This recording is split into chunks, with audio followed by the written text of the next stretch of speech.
In this video, we're going to talk about how quantum mechanics and chemical bonding are related. And this is going to eventually lead us to something called molecular orbital theory.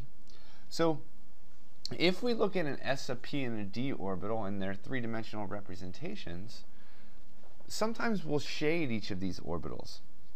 And the question is, why do we shade these orbitals the way that we do? And what do the shapes really relate to? So the shape of an atomic orbital, which are shown above, corresponds to the probability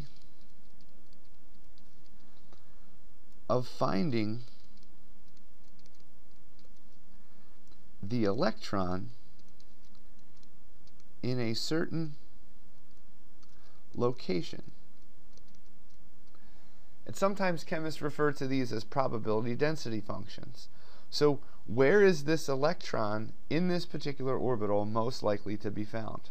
Okay, Heisenberg had his uncertainty principle, and he talked about how we don't know the exact location and momentum of a particular electron. And this is because our electrons act as waves and particles. So we have to keep both of these in mind. And Schrodinger came up with an equation that said H psi is equal to E psi. And this psi part right here is called a wave function. And this wave function is going to describe the path of the electron. And we can relate this to differential mathematics. When we solve this equation, there's something called a node. And a node is an intermediate point at which the probability function goes to 0.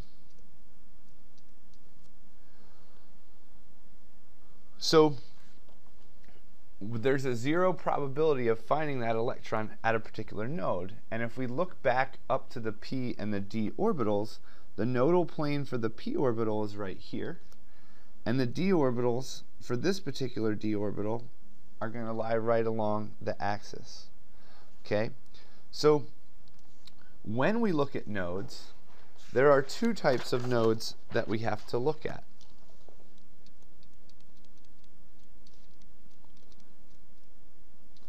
And those nodes are radial and angular. And we can look at the various probability density functions to determine our radial nodes. So if we look at the radial nodes of an s orbital,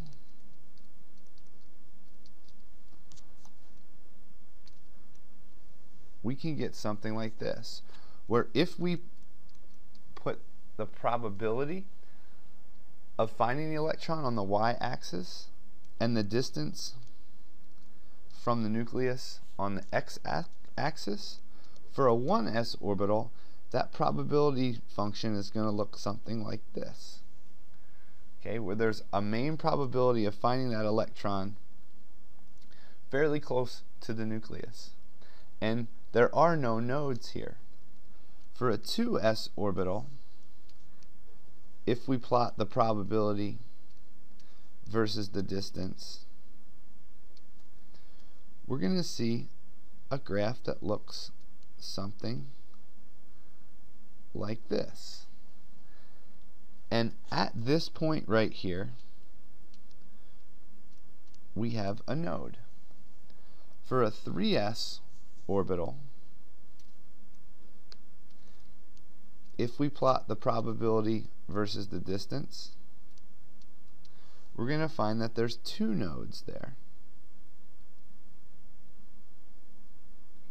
And the probability of finding that electron farther from the nucleus is going to increase as we increase n, or the principal quantum number.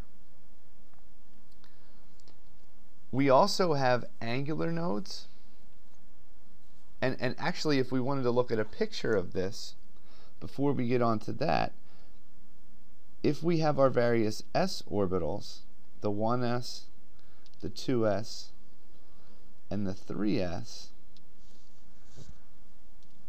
these 2 radial nodes will correspond to these lines right here in the 3s orbital. So the 3s orbital, if we represent it over here on the right, will have 2 radial nodes. Another type of node is called an angular node. And the angular node is related to the azimuthal quantum number, which we abbreviate with an L.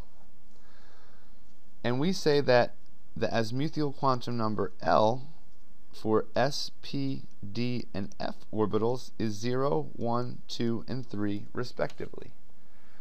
If we have an s orbital, it's completely spherical. There are 0 angular nodes. For a p orbital, we have 1 angular node. And for a d orbital,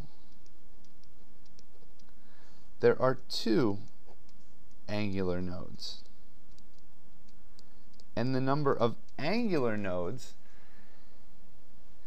is going to be corresponding to the L quantum number, or the azimuthal quantum number. Okay? And all of these properties are related to the fact that the electron can act as a wave.